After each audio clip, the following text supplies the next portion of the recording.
Hello, my name is Rick Dunn, and I'm with a company called Linehaul Solutions, and we are a buyer's agent in the FedEx ground linehaul route buying world. Now, what in the world does that mean?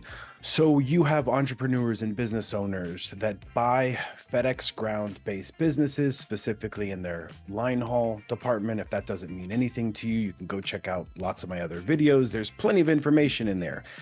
And so for many years, we focused on the contractors, how to help new contractors come into our space, creating content, making sure they're successful. And that's all very true. But in doing so, we realized that for a while, we left out the very most important part of the business model, which is the drivers, the CDL drivers, the semi-truck drivers that we are reliant upon for our success. And so over the past few weeks, we have been interviewing drivers, just really getting a sense of what they feel this business means for them, for their families. Are these runs something that they appreciate? Do they want to stick around? What are they thinking about when they're out on the road? So many, including myself, entrepreneurs, small business owners, contractors for FedEx Ground, Linehaul, we don't drive trucks. I never had the opportunity to drive a truck. I thought about it for a while and quickly realized that my time was better spent elsewhere.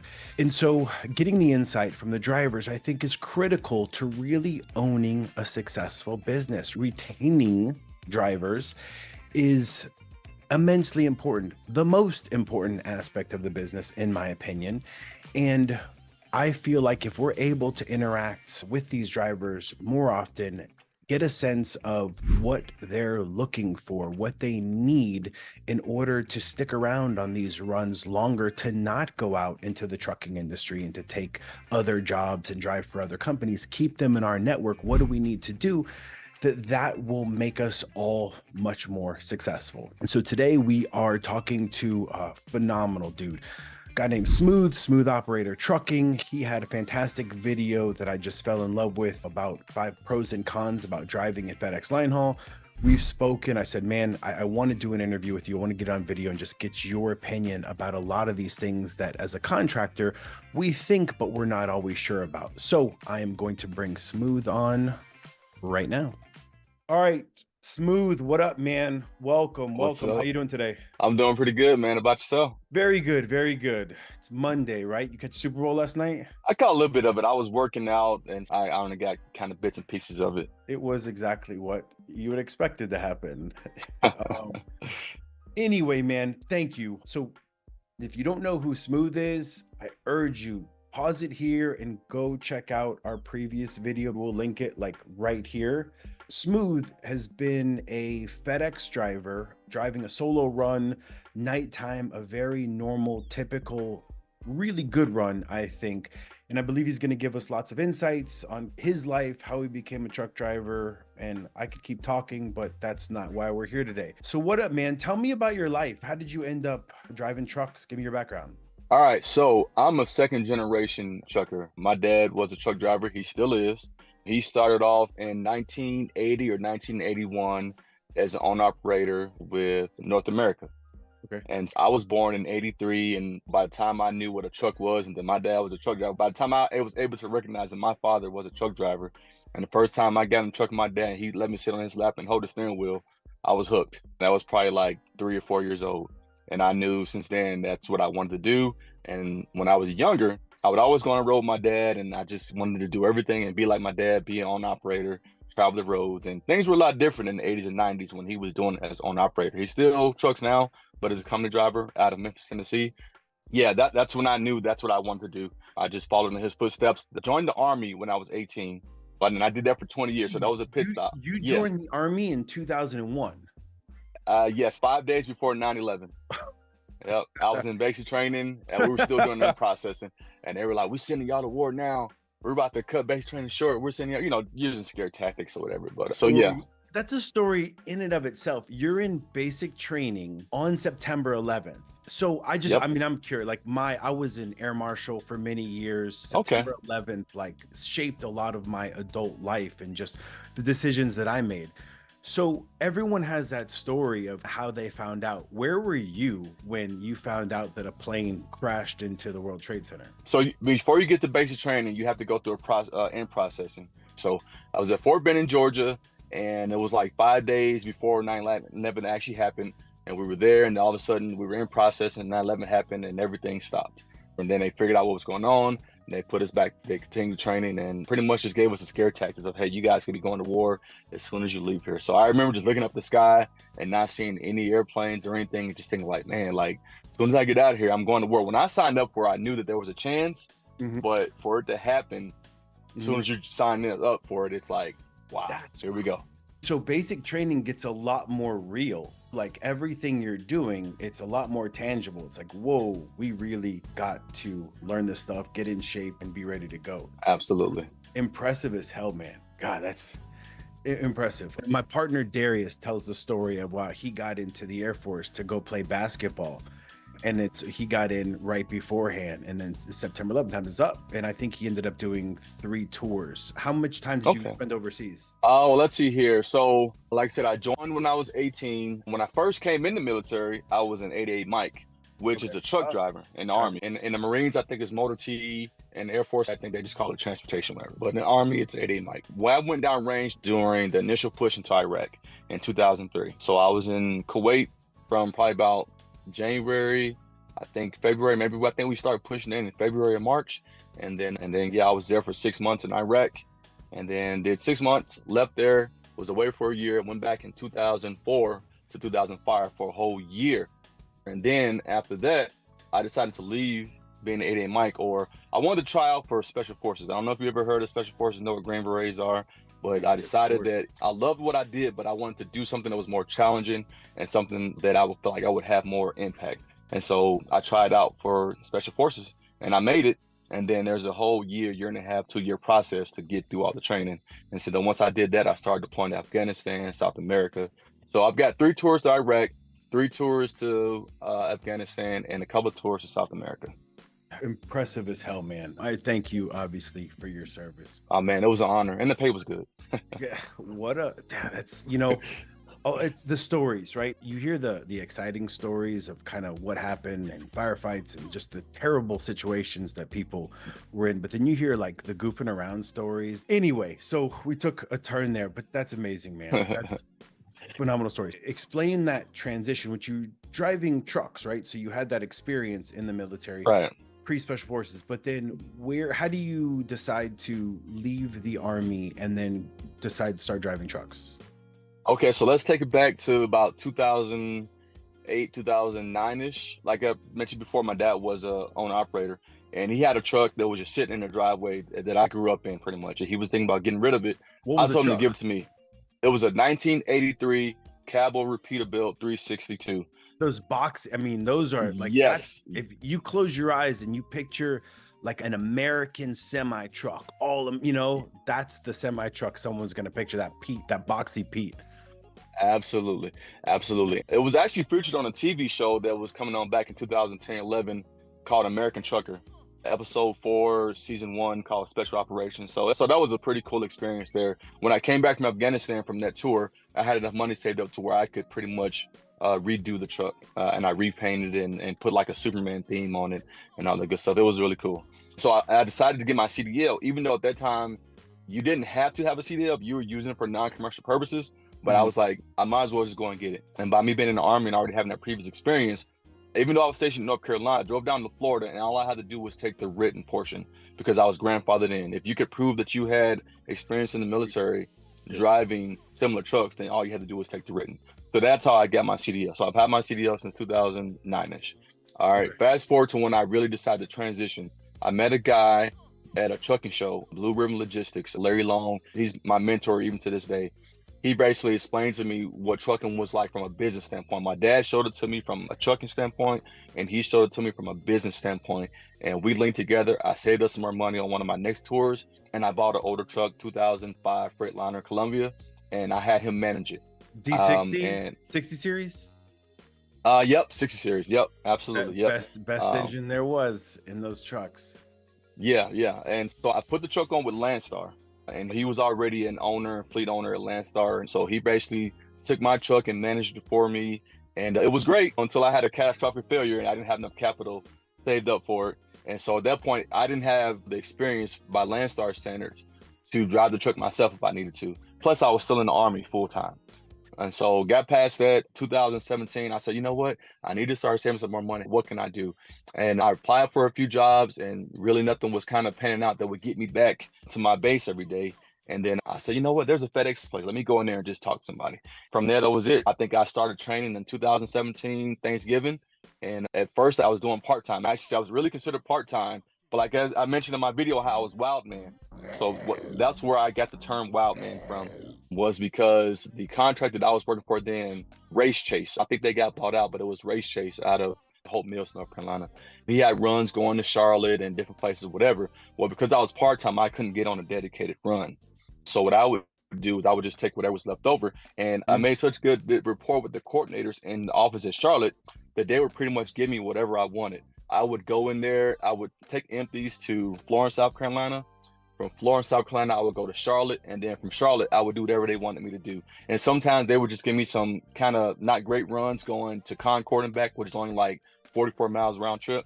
But I had to wait until the cut time anyways to get my load going back to Fayetteville. So I was like, why not make an extra $20? Guys was always like, why would you do that? It's a waste of time. But I was like, that $20 adds up to extra $100, $120 at the end of the week on your check. You know what I'm saying? The one thing I kept saying was just, this guy gets it. He gets it better than I do. He gets it better than contractors do. And that's where we as contractors who aren't driving the trucks, who aren't in those small stations at 11:30, 12 o'clock at night, understanding what's going on. And maybe today it's not exactly the same because of volume issues and just everybody looking, but for several years, your success on the unassigned, the wild man boards now, as we have to call it, like we're pushing that term. We got a character wild man we're coming out with, thanks to you. This is the originator of the term wild man right here, everyone. Smooth. And so having someone who gets it, the relationship is just, it was so critical, and I still think is critical, because if you're sitting there and it's 11 and they got a hot load or they got something and they need someone they can count on, who are they going to give it to when they've gone through the board and there's people that need to go back to their home place, and maybe they could send a team on it who happens to be stuck there, but there's a guy, man, I know this dude, he's solid, he's going to get it there on time, I'm not going to have any nonsense, he's pleasant, he smiles. It made and makes all the difference in the world. So as a contractor, if you want to be successful at night, one, you got to know what the hell's going on. And two, you have to have drivers that really embody a corporate culture of your business that sets you apart from everybody else who also wants those runs. And having a driver who gets it, that's dependable, that is motivated to do that for you is absolutely key to your success running at night, running wild. So it's impressive that you get that, though. We always wonder, what do drivers understand? Well, clearly they understand a lot more than we had thought. So that's cool. So yeah, you were running out of a small station, Pensacola West in the Florida Panhandle, and then you got on a dedicated solo run running to Jacksonville. How did that happen? Okay. All right. So once I got stationed, I was stationed in North Carolina, and that's when I was working for that contractor. Yep. Once I got stationed in Crestview, Florida, which is near Destin, Pensacola, that area, I reached out to a contractor there who I had actually previously talked to years before, not even knowing that this would even happen. And I was like, hey, I'm coming to the Pensacola area. I got a year and a half before I retire. Do you have any work for me? Blah, blah. And we talked, and he said, yeah, I'll put you on some part-time. So at first it was kind of part-time. That's when a lot of that Ellenwood, Atlanta runs on the weekend was available all the time. And it was perfect because I would do my Army full-time during the week. And then I was able to get, and I was able to get that Atlanta run, which is like 612 miles round trip. And he paid by the run. Obviously, I'm not going to go into how much he paid because that's, but it was good. It was for me, I was like, wow, this is amazing. It's absolutely just pure extra shit for him. He's got a truck that's sitting there when he's got this driver, squared away dude that says, hey, I can get you at 600 miles that you won't get. Like, that's worth a good chunk of money. Just pure extra on top of what your contract is supposed to get on the schedule. Like, this is just purely wow man miles that this driver is getting for you. Absolutely. I would do that on Friday, Saturday, and Sunday. So I would end up getting a little over 1,800 miles on the weekend. And for full-time pay right there for working 3 days. Good for you. Yeah. All right. Absolutely.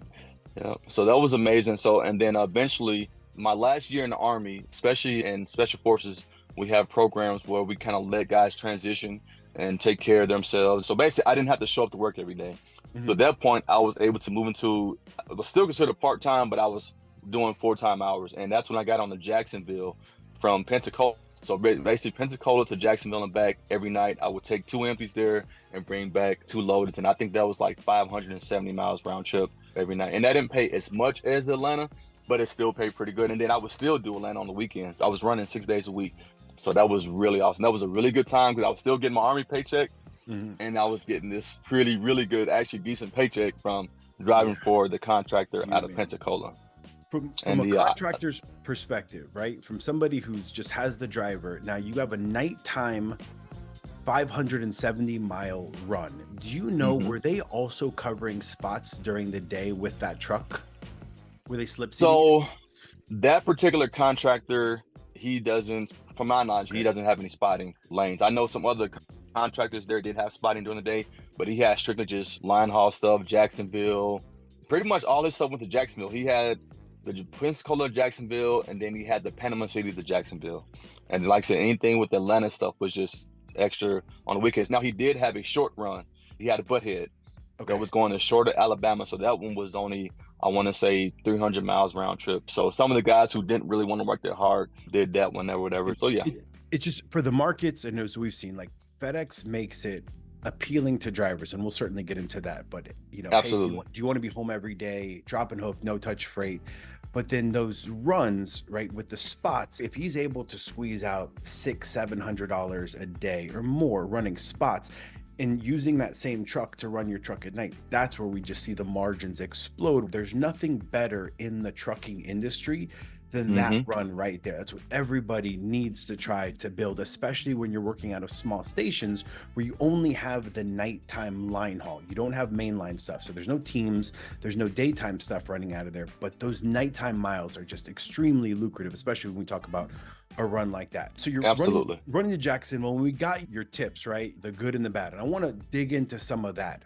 When you're a FedEx driver and you have experience doing outside of FedEx, give me the best part of driving for FedEx ground line haul. You say, man, if you're trying to recruit a driver to come work in FedEx, what are you leading with? For me, I would say the consistency and the flexibility were the two things that I really enjoyed, having that direct relationship with my contractor.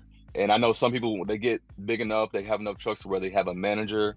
And so even if you have that rapport with your manager, it just makes things a lot easier when you can go directly to your manager or your contractor and like, hey, I need this time off, or can I work this day instead? And it's a lot more flexible than the rigid, I guess, kind of standards or whatever of like a FedEx Express. Nothing wrong with FedEx Express or FedEx. Obviously, there's several different types of FedEx, but to me, that's why FedEx Ground, to me, if I wanted to go back right now, I would go back to FedEx Ground just because of that reason right there, the flexibility and the consistency.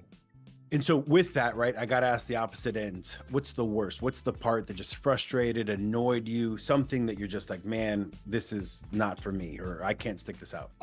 You know, there's not a lot of things that bother me, to be honest with you. I mean, I always look at things as that's just business, the price of doing business, I guess.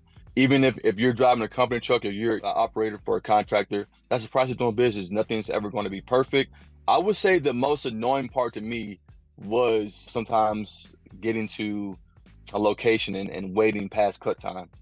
Because let's say you got there early, you took a little nap. If you got there just in time to get your 30 minutes in, or you decide to get there early and get a 2-hour nap in, so that way you're fresh on the way back, and then you get up, you're all hooked up and ready to go, and it's 30 minutes, sometimes 40 minutes or more past the cut time.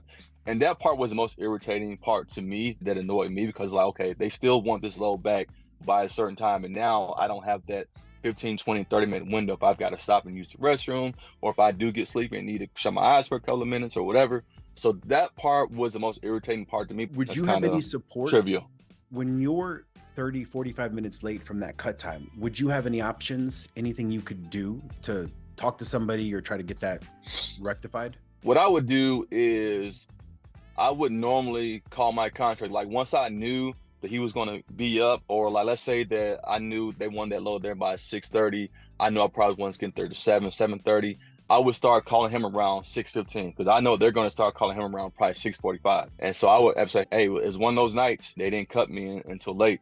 and then he would let them know. And sometimes they'd still call, sometimes they wouldn't. And there were some nights where I just got sleepy and maybe didn't get enough rest the previous day and had to pull over for a few minutes longer than I anticipated. Like, hey, look, it was one of those nights for safety. I had to shut down for 15, 20, 30 minutes, and he would understand. It was very far and few between, but it does happen. So, and just think, having a contractor who's available, or a manager, an ops manager, someone who can take the pressure off you as a driver, just to say, hey, you know what, I'm going to call ahead of time.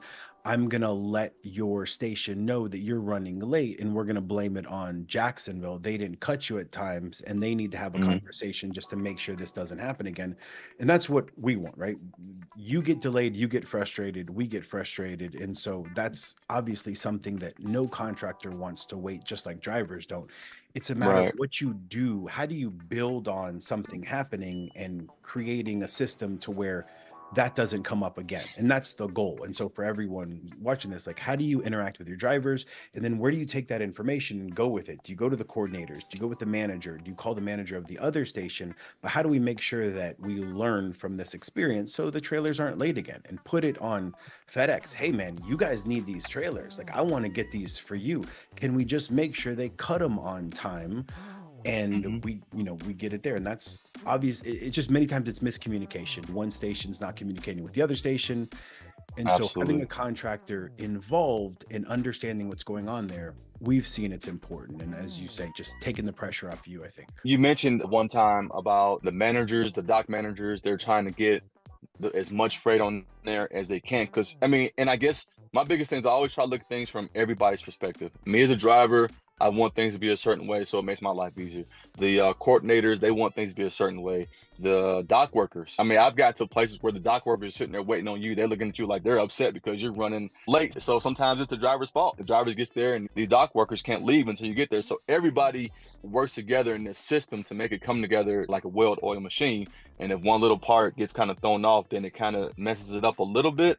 But everybody has their thing. So you have to put yourself in other people's positions. Like, I understand that every dollar counts, and to maximize freight and to maximize profit, you have to get as much freight on that truck as possible. For example, during peak season, a lot of times for like 2 or 3 months, I would get runs to Ocala. I would do that 6 days a week. That was like 630 something miles round trip. Yeah, I love that. That was probably my peak where I was getting paid the most, because what he was paying for that, and I was doing it 6 days a week. I was wore out at the end of the week, but I was bringing in some really good money. I don't know if you guys understand this, but contractors certainly do. Those peak miles, peak extra, you get peak bonus. You get extra cents per mile to run over a threshold. So with Smooth getting those miles, like, contractors getting just pure bonus money that's dumping into that. Certainly willing to hook him up. And so peak season, aside from the recent peak season where we've had these weird, very outlier situations, it's been a great time to not just to pad your bottom line, but to take care of those drivers who are willing to go above and beyond for you and really pay them well. Absolutely. That makes a big difference. Let me ask you this, man. Looking at this as a perspective of, we have contractors who just may not be familiar with the CDL world, the driving. Give me an example of something that a contractor could do to take better care of their drivers, something that just maybe wouldn't think about. Or how do they take better care of their drivers, increase retention rates, convince people to stick around, either for them or even just in the FedEx system? What can we do better? For me, I would say to just make sure that the drivers understand their importance, make sure there's a good two-way communication there. And yeah, I mean, getting paid more is nice. And my contractors, they were really good about safety bonuses and make sure guys are feeling fairly compensated for their time. Each contractor can pay differently. Some pay by the load, some pay by the mile, some pay by the hour, some pay a mixture. I've talked to guys when I was running to Charlotte that guys were getting paid just to do dropping hooks. Like, anytime they did a dropping hook, they got paid by the mile. Then when they got to the facility, they would get paid by the hour, and then they would get paid for each drop that they made after the first drop, whatever, you know. And so I was like, right, it is. I mean, but like I said, like that. Right, yeah. And so I think it's all, honestly, it's from the business side of it. It's smoke and mirrors to a certain degree, but you have to make, and I'm not saying trick the drivers or whatever, but you just have to make people feel like they're being compensated. It's like, I like the concept of, hey, you're just going to get paid this much per run. Okay, cool. I can deal with that because feel like I'm being fairly compensated. But let's say if you're getting paid by the mile, but you're sitting at the facilities for 3 and 4 hours at a time, and you don't have a choice, because let's say you got to take a loaded trailer there, it has to be there by a certain time, but then you have to sit there and wait for 4 hours for the cut time before you can come back to your home station. I saw that a lot when I was doing the runs to Charlotte from Fayetteville. Unfortunately, out of that small terminal, they didn't have a lot of good stuff. So you had to make do with what you had. Out of Charlotte, they had great stuff, but out of Fayetteville, you had to make do with what it was. And so I think if guys feel like they're being fairly compensated, then you'll be able to retain those drivers more. I think that's the biggest thing. Okay. Is there anything you need in the truck? Like, could somebody get something off Amazon? Put something in the truck that's just like, man, you know what? This sets them apart. Or is there anything you can think of that's just like, man, for such a small gesture would make a big difference? I mean, we've had some creative stuff over the years and gotten some crazy ideas, but you know what? That's a good question. I would say from my personal experience, not really, just because I just enjoy driving the truck, being in the truck. Now, one thing, I like driving manuals. And so my contractor would always try to put me in a manual truck. My contractor would always try to put me in a manual truck. So that made me happy, you know. Now, there were some nights where I had to drive an automatic. It was fine. I think now he only has like 2 manuals. The rest are automatic. But he always tried to put me in a manual when he could. We've had them, and I know drivers love them. And the issue is the FCAM, right? The Ford collision mitigation became mandatory. And when you had to have that, all the trucks had to get upgraded. So really now, if you're going to get a FedEx truck with FCAM, you got to go 18, 19s. And how many 18s or 19s did they make as a manual transmission? It was an extra 10 grand on top of the MSRP for that. So with that, with the lack of available manuals and newer FCAM trucks, on top of the fact that half the drivers coming out of school have an automatic restriction on them, it's just it's those days like are gone. So if you got them, enjoy them. But eventually, we're not going to have manuals in the FedEx system for sure, unfortunately. Absolutely. So a couple quick things. Tell me your thoughts on the 65 miles an hour. I mean, when it came out, it was going to be the end of the world, and we were going to lose a bunch of drivers. It's mandatory 65. What are your thoughts on that? I think the industry changes, and you have to kind of go along with the industry. Like I said, again, the price of doing business. I wasn't crazy about it when I was driving the 65-mile-an-hour truck. Now, some contractors, this is between me and you, okay? But some contractors will try to turn the trucks up a little bit, and they'll see what they can get away with and everything. Yeah. And sometimes they get caught. I've heard of guys getting caught, like guys going to Ellenwood and doing 74, 75 miles an hour, and that just happens to be a terminal manager that sees that and then calls that contractor and say, hey, you need to turn those trucks down to 65 miles an hour or you're going to lose your contract. And so when you look at the big scheme of things, it's like, okay, yeah, I want to make my drivers happy, but my drivers aren't going to be happy if they don't have a job to come to. So is it better to keep the trucks turned up to keep your drivers happy, or is it better to just comply with FedEx's 65-mile-an-hour rule so everybody stays employed? So for the drivers watching this, we as contractors do not want to slow the speeds of the truck. We want to give you what you want. We are fine with you driving 71, 72, especially in markets where you have the speed limit where you're allowed to go. It's a FedEx rule, and it's not just a FedEx rule. This is going to be a DOT federal mandated speed limiter on trucks. I'm guessing it's May, and I'm predicting it's going to be 67, 68 miles per hour. They're going to slow the entire industry down, and it's DOT. It's going through Congress. Like, it's going to happen. And so everyone else is going to catch up to as well. I'm not saying it's good. I'm not saying it's bad. I'm just saying it is what it is, and we just deal with it. And so it's not us. If you get a speeding ticket going faster than 65, everyone's going to say, oh, he was going downhill. Now, if you're going faster than 70, that's going to be a problem. And yes, a contractor is open to losing his contract and not being able to do business with FedEx over that issue. So for me, I think you're crazy to let your trucks go faster. Just my 2 cents, but to each his own. And the market's going to dictate it. And you know how many times you get pulled over, and you know better than I do what's going on in your particular market. So have at it. Cameras in the trucks. What are your thoughts? It doesn't really bother me. I mean, if you're doing the right thing, then it doesn't really bother me. I know a lot of guys, they'll flip their visors down or whatever. You can probably get away with that here and there sometimes, but as long as you're doing the right thing. No, God. No. And just so you understand, and so for any drivers watching this, those cameras directly tie into the deductible that you pay on your insurance.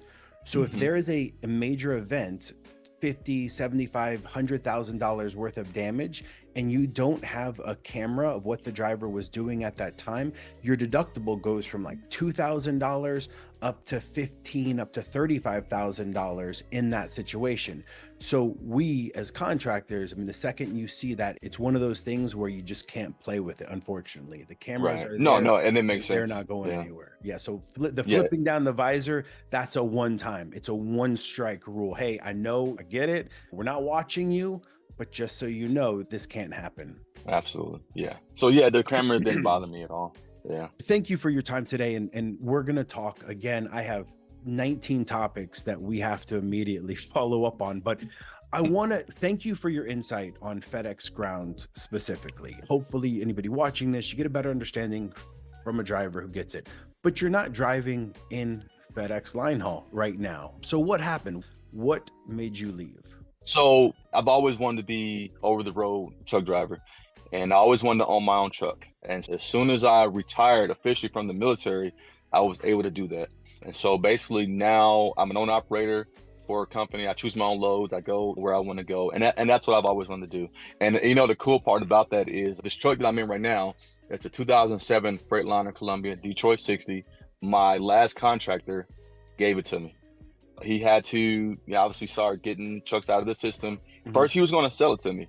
And he said, hey, if you stay with me through peak season this year, I'll just give it to you. Now, it needed an overhaul on it, but that's fine. You get a truck that needs a $15,000, $20,000 overhaul and maybe put another $10,000 into it. When it's good to go, why not? And so it was perfect. He set me up perfectly, obviously because of the rapport that we built. And so, yeah, that's the only reason why I left was because I always wanted to be an owner operator. If it wasn't for that, I would still be at FedEx Ground. I loved it. I liked it. Like I said, the consistency of it, the pay was pretty good, and I enjoyed it. So, is the goal to add more? You're going to add another truck, hire people? yes. Okay. So you're growing an empire. Yes, absolutely. Yes. Okay. Yep. Great for you, man. All right. So you have your own authority. No, I don't have my own authority. I'm an owner Okay. operator, leased to a company. Yeah. Got it. Leased on. Is the goal to get your own authority? You know, right now, I'm a big believer in high reward, low risk, keep your expenses low, keep your revenue high. And right now, to me, I don't see the advantage of having my own numbers. Maybe somewhere down the line. I just think there's a lot you have to do. Have at least 50,000 plus saved up in the bank for maintenance or whatever else. Try to have a direct contract. To me, if you live off the low board, you can do it. But for me, I'd want to have at least a direct contract out of where I'm stationed at, and then maybe find freight off the low board coming back for my backhaul. But I just think a lot of guys go into it not really understanding everything that encompasses it. Everything that you have in a one truck fleet running under your own numbers is the same thing that the guys who have 20,000, 30,000 trucks have to abide by. So now you're the driver, you're the coordinator, you're the dispatcher, you're the safety, you're the juggernaut. You have to do all that. And it's really hard to comply with constant new regulations. Will I do it one day? Maybe when I feel comfortable and I'm ready to step into that. But right now, I'm just comfortable growing inside of another company. So that way I have that umbrella, the fuel discounts, the tire discounts. There's so many different things that the already contracted freight that's there. So nothing against people who have their own authority. It's just right now, I think the risk is higher than the reward right now. Good point. All right. So cool, man. I get it. And as long as you're out there making money, stack it, man. Great for you. Thank you for your time today. Honestly, this has been invaluable. I think the insights you're able to provide. I'd love to talk to you again very soon. I want to hear about your adventures. Just start being your own boss, being an owner operator. Can we have that conversation very soon? Absolutely. I would love that. Yes. Awesome. Any questions you have? I mean, for me as a contractor, anything you've been curious about? I like to preach transparency. Well, let's see here. Obviously, it's always kept under wraps about what is like the price range of because like I talked about in my video about the consistency of it. I don't know, the pay might not be that great, that before, after fuel surcharge, but it's like, obviously each lane is probably a little different. But what is like the range? I used to do the math as I was driving down the road, like, man, he's paying me X amount of dollars. I just put X amount of dollars in the fuel tank. Yeah. So I'll tell you, it's a mileage rate that you get. Now, different markets have slightly different rates. Like the New York metro market will have a higher rate than, say, the Alabama market, just for the cost of living. The fuel surcharge is part of that. So the good thing about being a FedEx contractor is as fuel adjusts, you're not overly concerned with it as much as you are as an owner operator. Like it's Mm-hmm. directly correlated to your margins. But for Mm-hmm. us, when fuel prices go up, we get more money in a fuel surcharge, so we get more revenue from the business. Now, Mm-hmm. what does that mean? If you look at how much money you make in revenue, you want your fuel surcharge to be 24 to 28, 29%. That's where it's healthy. When it got really expensive there in 22, it Mm-hmm. spiked up to maybe 32, 33%. That's when it started really eating into margins. But Okay. all in all, as a contractor, you're not overly obsessed with fuel other than making sure you're fueling up at the best possible locations with an REL fuel card at the Mm-hmm. FedEx hubs or at a TA or pilot, whatever's giving you the best discount. Now, for a money reason, I don't know what it's funny. Like I should know.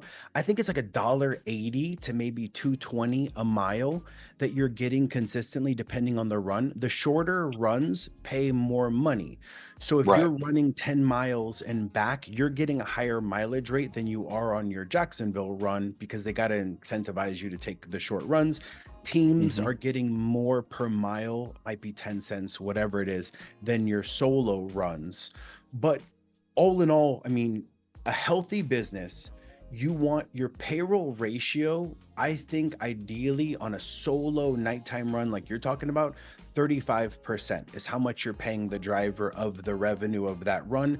Now, that can go up to 40, 45% in certain markets, depending on what Mm-hmm. you're willing to pay for those runs. And competition, the driver market at the time, everything comes into play. Right now, there's not a lot of great runs out there for CDL drivers. Freight rates have come down a lot. So we're Mm-hmm. seeing a lot more drivers willing to take these home, especially the home daily runs, than we Mm-hmm. were maybe 2 years ago. So hopefully payroll ratios from a business perspective have come down a little bit if possible. But yeah, Okay. great question. I don't want to dance around it, but I look at it as ratios, right? How much of Right. my money am I paying you to cover that run for me? Now, for someone like you, who makes it to where if I don't have to wake up at night because I know you're taking care of it for me, I'll give you more money. Mm-hmm. That's for me. If I'm paying a guy, let's say that run you're getting for 5 nights a week, 1,600 bucks, right? Let's just Mm-hmm. say the difference between me having to wake up at 2 in the morning to make sure I'm getting calls and then I get a call at 6 o'clock in the morning because you're not there versus Mm-hmm. not having that, I'm willing to give you more money to not get those phone calls. And I'm building a business Mm. around having a dispatching team, having managers, having drivers that allow me to sleep. And that's just me because I get really whiny when I don't, Right.